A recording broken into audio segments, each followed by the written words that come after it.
looking at the revenue and expenditure side of the estimate. The policy issues to do with GTG, because those were policies that were taken elsewhere, in which this committee has actually no mandate. So I would like to urge you to just restrict your submissions and responses to the revenue and the expenditure aspects of your recommendations. I'm guided, but it's only that it came up, but I'll shelve it to the right place. I think I'll urge my sister Ruth to direct that question to the right section, right department, maybe Department of Energy, Committee of Energy. Yes, thank you. Thank you very much. And before I go to the next one, thank you very much, Honorable Ruth. At least I know I have one supporter in the floor. Honorable Jamatia. You're forgetting Naisula also. Naisula is obvious. Honorable Jamatia,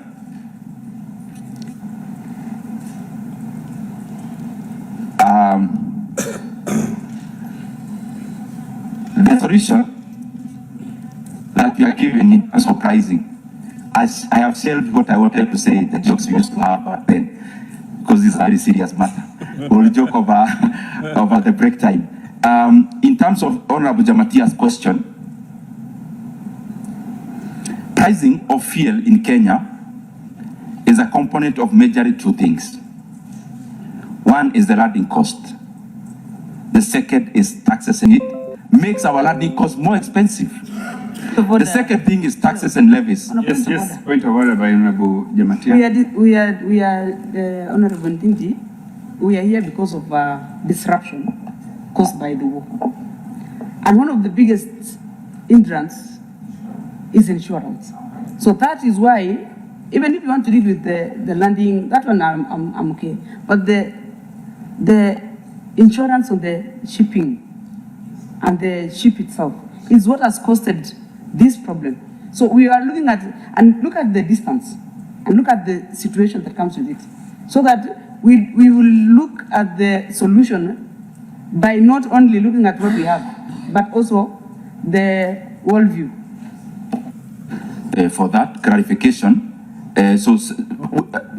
what I meant, Honorable, is that there is a lot we can do in terms of landing cost, sourcing cheaply, and also I call upon all of us here as members of Parliament. Let's love our country. Instead of making money and hiding it in Dubai and other havens, let us invest in companies here in Kenya without hiding our identities and the nominee accounts. And I read that talk. We inspire our capital markets by showing Kenyans that we have faith in our country. We may not have faith in the government, but we cannot lose faith in our country. Our Chair Emeritus, you support the VAT on electricity. You support electricity on levies, April levies. You support forex levies. You support delivery levies, inflation levies on electricity, but you don't support those levies on oil. Declare your interest. Okay. Chairman, Honorable Ndindi, let me say something. Maybe just to reframe his question the way I understood it. I believe and I'm persuaded that the reason why you are here is to look for solutions so that Kenyans can lower their cost of living. That is one. You want Kenyans to have affordable fuel. You want Kenyans to also have affordable electricity. Why do you want Kenyans only to enjoy cheaper fuel but not cheaper electricity? This is something that you would consider, given that the prices of electricity is going.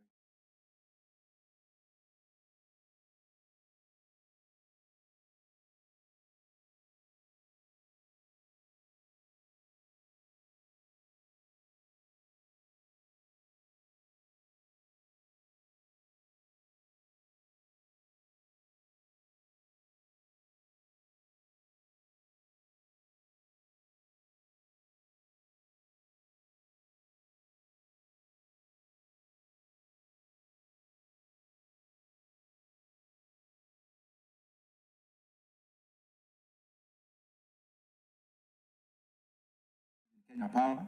It is in that length that he asked. It's not actually about electricity. It's my being a shareholder in Kenya Power. And I threw it back to him because he's also very intelligent. Now that you have shares in Equity Bank and they increase our interest rates, Do they consult you, Honorable Aseka? Secondly, I was just trying to say that minority shareholders, and I am proudly one in Kenyan companies, is that we do our research and buy shares, but we don't do that as majority stake shareholders where you have to be involved in the running of the company. And I want to say this for avoidance of doubt.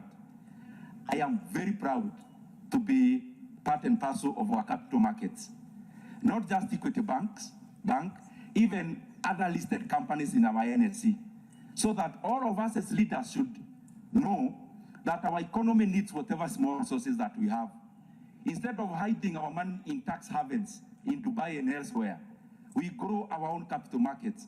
And we don't hide our names and our nominee accounts. We actually buy through our names.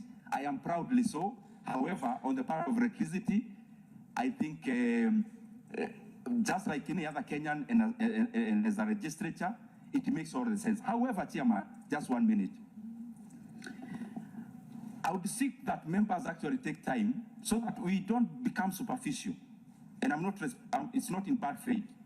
I'm just trying to look for the solution. In terms of electricity pricing, we need to hit the nail at the head. The current situation of Kenya, the electricity prices are higher in Kenya than most in the region based on one thing. And that one thing is called cost of production. You have Kenyan producing electricity at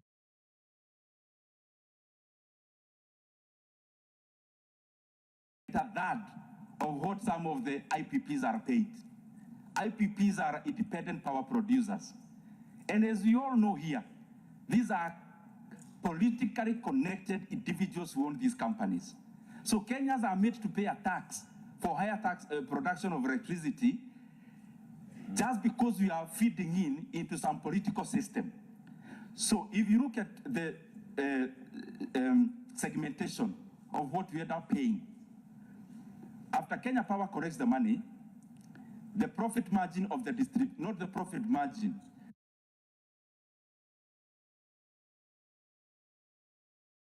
out of 100 shillings, their revenue could be around 20%. Most of the money goes to producers. If we actually need to handle this issue head on, we must deal with the issue of production. Thank you. Honorable John Paul, lastly. Honorable Ndindi, I think we can summarize.